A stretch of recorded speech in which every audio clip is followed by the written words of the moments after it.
Praise the lord. ఈరోజు దేవుడు మనతో మాట్లాడుతున్న వాక్యము, వాగ్దానము మరి డైలీ మన్నా ప్రతిరోజు వింటున్నాము. ఈరోజు దేవుడు మనతో మాట్లాడుతున్న వాగ్దానాన్ని చూసుకుందాము. లూకాసు సువార్త 13వ అధ్యాయము 12వ వచనము. నీ బలహీనత నుండి విడుదల పొంది ఉన్నావు. హల్లెలూయా. మరి యేసు ప్రభు వారు ఈరోజు మనందరితో మాట్లాడుతున్నారు.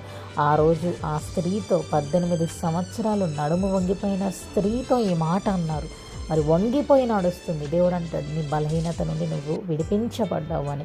12 సంవత్సరాలు రక్తస్రావం గల స్త్రీ, నీ బలహీనత నుంచి నువ్వు విడిపించబడ్డావు. గో ఇన్ పీస్, సమాధానం కలుగును గాక, నీ విశ్వాసం వలన నువ్వు స్వస్థత పొందుతీవి అని మాట్లాడిన దేవుడు మన యేసయ్య ఈరోజు నీతో నాతో వాక్యం వింటున్న ప్రతి బిడ్డతో మాట్లాడుతున్నాడు.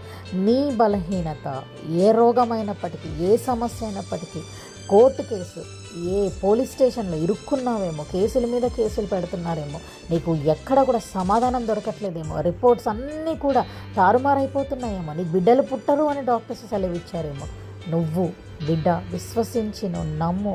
నీ బలహీనత, నీలో ఉన్న బలహీనత, అది స్పిరిచువలే కానీ, ఫిజికలే కానీ, ఎమోషనలే కానీ, ఏదైనప్పటికీ కూడా దేవుడు విడిపించేశాడు. నమ్మి థ్యాంక్ యూ జీసస్ అని చెప్తాం. నీ బలహీనత నుంచి దేవుడు నిన్ను విడిపించాడు.